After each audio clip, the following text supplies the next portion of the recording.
యువత భవిష్యత్తు గురించి ముఖ్యమంత్రి ఆలోచించడం లేదని, వ్యాపారాలను అభివృద్ధి చేసి రాష్ట్రానికి ఆదాయం తీసుకురాకుండా అప్పులు చేస్తున్నారని మాజీ మంత్రి పొరుగుల నారాయణ అన్నారు. ఆయన నెల్లూరు నగరం 48వ డివిజన్ లో బాబుషిరెడ్డి భవిష్యత్తు గ్యారంటీ కార్యక్రమంలో పాల్గొన్నారు. ఈ సందర్భంగా ఆయన మాట్లాడుతూ, యువతకు ఉద్యోగాలు రావాలంటే ఇండస్ట్రీస్ రావాల్సిందేనని, వ్యాపారస్తులు వ్యాపారాలు అభివృద్ధి చేసుకోవాలని, తమ పిల్లల భవిష్యత్తు గురించి ప్రజలు వాపోతున్నారని ఆయన అన్నారు. యువత భవిష్యత్తు గురించి ముఖ్యమంత్రి ఆలోచించడం లేదని, వ్యాపారాలను అభివృద్ధి చేసి రాష్ట్రానికి ఆదాయం తీసుకురాకుండా అప్పులు చేస్తున్నారని మాజీ మంత్రి పొరుగుల నారాయణ అన్నారు. ఆయన నెల్లూరు నగరం 48వ డివిజన్ లో బాబుషిరెడ్డి భవిష్యత్తు గ్యారంటీ కార్యక్రమంలో పాల్గొన్నారు. ఈ సందర్భంగా ఆయన మాట్లాడుతూ, యువతకు ఉద్యోగాలు రావాలంటే ఇండస్ట్రీస్ రావాల్సిందేనని, వ్యాపారస్తులు వ్యాపారాలు అభివృద్ధి చేసుకోవాలని, తమ పిల్లల భవిష్యత్తు గురించి ప్రజలు వాపోతున్నారని ఆయన అన్నారు. నెల్లూరులో 48వ డివిజన్లో భవిష్యత్ గ్యారంటీ కార్యక్రమంలో ప్రతి డోర్ టు డోర్ యాక్చువల్గా పోయి వాళ్ళకి ఎక్స్ప్లెయిన్ చేయడం జరుగుతుంది. దీంట్లో ప్రజల యొక్క స్పందన అనూహ్యంగా ఉంది. ఎందుకంటే దానికి ఒకటే చెప్తున్నారు వాళ్ళు, సార్ ఈ రాష్ట్రంలో డెవలప్మెంట్ లేదు, డెవలప్మెంట్ లేకుంటే మా పిల్లల భవిష్యత్తు ఏంది, రాష్ట్రంలో డెవలప్మెంట్ లేకుంటే పిల్లల భవిష్యత్తు ఏంది. మీరు ఒక్కసారి హిస్టరీకి పోతే, హిస్టరీని అందరూ స్టడీ చేస్తే వేల సంవత్సరాలు యాక్చువల్గా రాజులు పరిపాలించారు. రాజుల పరిపాలనలో వాళ్ళు ట్యాక్సులు కలెక్ట్ చేయటం, కొన్ని అంటే ఒక టెంపుల్స్ లేదా వాళ్ళ కోటలు కట్టుకున్నారు. ఇంకా డెవలప్మెంట్ ఏం లేదు. అందువల్ల ప్రజలు అలాగే ఉండిపోయారు. పేదవాడు పేదవాడిగానే ఉండిపోయాడు. ఈరు అందుకనే అనగానే వర్గాలు ఎవరైతే ఉండారో వాళ్ళు మరీ కిందకి వెళ్ళిపోయారు. కారణం ఏంటంటే there is no any industry. వాళ్ళ పీరియడ్లో ఇండస్ట్రీ అనేది ఏం డెవలప్ కాలా.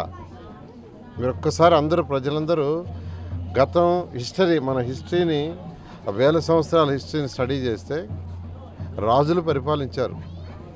అంటే సీడి మీద ఎవరు కూర్చుంటే వాళ్ళు రాజులు, క్యాస్ట్ కమ్యూనిటీతో కాకుండా. వాళ్ళు చేసింది ఏంది, వేరే రాజులతో యుద్ధాలు చేయటం, రాజ్యాలు ఆక్యుపై చేయటం ఒకటి.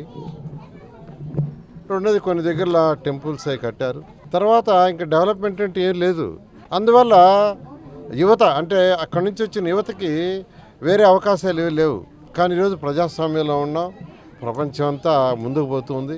ఈ ముందుకు పోయేటప్పుడు ఎక్కడైనా ఆర్థికవేత్తలు చెప్పేది, ఏ రాష్ట్రంలోనైనా యువతకి ఉద్యోగాలు రావాలంటే, యువత భవిష్యత్తు ఉండాలంటే ఇండస్ట్రీస్ రావాల్సిందే, వ్యాపారస్తులు బాగా వ్యాపారాలు చేసుకోవాల్సిందే, వాళ్ళు బాగా ఆదాయాలు గణించాల్సిందే.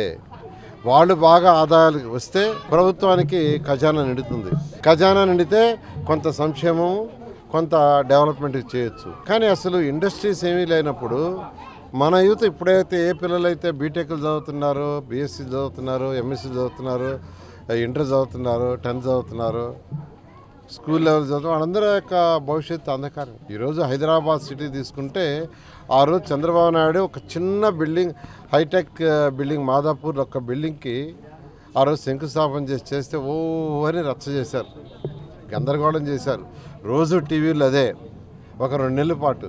ఈరోజు ఆ వేసిన చిన్న విత్తనం, అది చిన్న సీడ్, ఆ ఒక్క బిల్డింగ్ ఈరోజు వేల బిల్డింగ్లు అయిపోయినాయి హైదరాబాద్లో. ఈరోజు హైదరాబాద్ ఎవరైనా వస్తే అసలు హైదరాబాద్లో ఉన్నావా లేదంటే విదేశాల్లో ఉన్నామని అంటున్నారు. అమెరికా నుంచి, యూకే నుంచి వచ్చిన వాళ్ళు, సార్ మేము అమెరికాలో ఉన్నామా, యూకేలో ఉన్నామా, ఇండియాలో ఉన్నామా అని అలా ఆ రోజు చేసిన చిన్నది ఈరోజు అయింది. అట్లా ఇండస్ట్రీస్ డెవలప్ కావాలా, అన్ని రకాల ఇండస్ట్రీస్, ఫార్మసీ ఇండస్ట్రీ డెవలప్ కావాలా, తర్వాత వచ్చి ఐటీ ఇండస్ట్రీస్ డెవలప్ కావాలా, హార్డ్వేర్ ఇండస్ట్రీస్ డెవలప్ కావాలా. అందుకే నారా చంద్రబాబు నాయుడు చాలా జాగ్రత్తగా మనకున్న 13 జిల్లాల్లో, కంబైన్డ్ జిల్లాలు 13 జిల్లాల్లో ఒక్కొక్క జిల్లాలో ఒక్కొక్కటి ప్రపోజ్ చేశారు. ఇప్పుడు రాయలసీమ జిల్లాల్లో యాక్చువల్గా ఈరోజు అనంతపురం కియా మోటార్స్, అదేవిధంగా కర్నూలులో కూడా హార్డ్వేర్ అటువంటి, తిరుపతిలోకి వచ్చేళ్ళకే చక్కగా సెల్ ఫోన్స్ అటువంటివి, మన నెల్లూరుకి వచ్చేళ్ళకే పోర్ట్ ఉంది. పోర్ట్ బేస్డ్ ఇండస్ట్రీస్ అంటారు.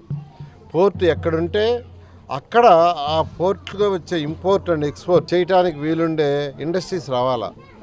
అవి రావాలని ఇక్కడ పెట్టింది. పోర్ట్ ఉన్న దగ్గర ఎయిర్పోర్ట్ కూడా అడుగుతున్నారు. అందుకని ఆ రోజు యాక్చువల్గా ఎయిర్పోర్ట్ కూడా శాంక్షన్ చేశారు, కానీ దాన్ని పక్కన పెట్టేశారు. నెల్లూరులో ఎయిర్పోర్ట్ శాంక్షన్ చేసిన ఉద్దేశం ఏంటంటే, పోర్ట్ ఉంది, పోర్ట్ ఉన్న దగ్గర ఎయిర్పోర్ట్ కూడా ఉంటే డెవలప్ అవుద్ది. మీరు ప్రపంచంలో ఎక్కడైనా తీసుకోండి, ఏ దేశంలో అయితే పోర్ట్లు ఎక్కువ ఉన్నాయో ఆ దేశం బాగా డెవలప్ అయింది.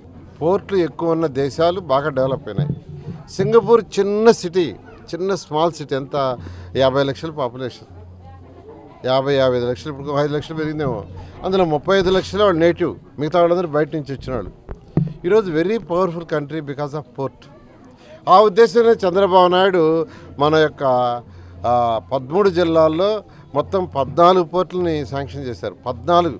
ఎందుకంటే పోర్ట్లు పెడితే అక్కడికి ఇంపోర్ట్ ఎక్స్పోర్ట్స్ వస్తుంది. ఇంపోర్ట్స్ ఎక్స్పోర్ట్స్ వచ్చినప్పుడు లోకల్గా ఇండస్ట్రీస్ వస్తాయి. లోకల్గా ఇండస్ట్రీస్ వచ్చినప్పుడు యువతకు ఉద్యోగాలు వస్తాయి. కాబట్టి యువత భవిష్యత్తుని ఆలోచించిన వ్యక్తి ఒక్క వ్యక్తే నారా చంద్రబాబు నాయుడు గారు. ఈరోజు జగన్మోహన్ రెడ్డి ఆలోచించడంలా, ఆయనకి అసలు ఆలోచనే లేదు.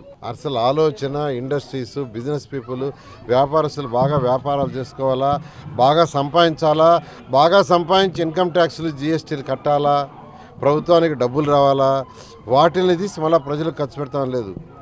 అప్పులు తెచ్చి చేస్తున్నాడు. అప్పులు తెచ్చి దానివల్ల జీతాలు కూడా ఇవ్వలేకపోతున్నాడు. తెలుగుదేశం ప్రభుత్వం 5 సంవత్సరాలు ఒక్క నెలలో కూడా జీతాలు ఆపలా. ఈరోజు 5వ తేదీ, 10వ తేదీ, 15వ తేదీ. దానికి కారణం ఏంటంటే డెవలప్మెంట్ లేదు. కాబట్టి యువత అందరికీ చెప్తున్నాను, యువత ఫ్యూచర్ ఇంపార్టెంట్, ఈరోజు కాదు. కాబట్టి యువతకు రావాలంటే డెవలప్మెంట్ కావాలా. డెవలప్మెంట్ అంటే ఒక నారా చంద్రబాబు నాయుడు చేస్తాడు. అందువల్ల అందరినీ నేను రిక్వెస్ట్ చేస్తున్నా, 2024లో అత్యధిక మెజార్టీతో అన్ని సీట్లు ఇవ్వండి. ఖచ్చితంగా మళ్ళా నారా చంద్రబాబు నాయుడు గారు ముఖ్యమంత్రి ఈ రాష్ట్రాన్ని గాడిలో పెట్టి యువత భవిష్యత్తు బాగుండేటట్టుగా చేయటం జరుగుతుంది.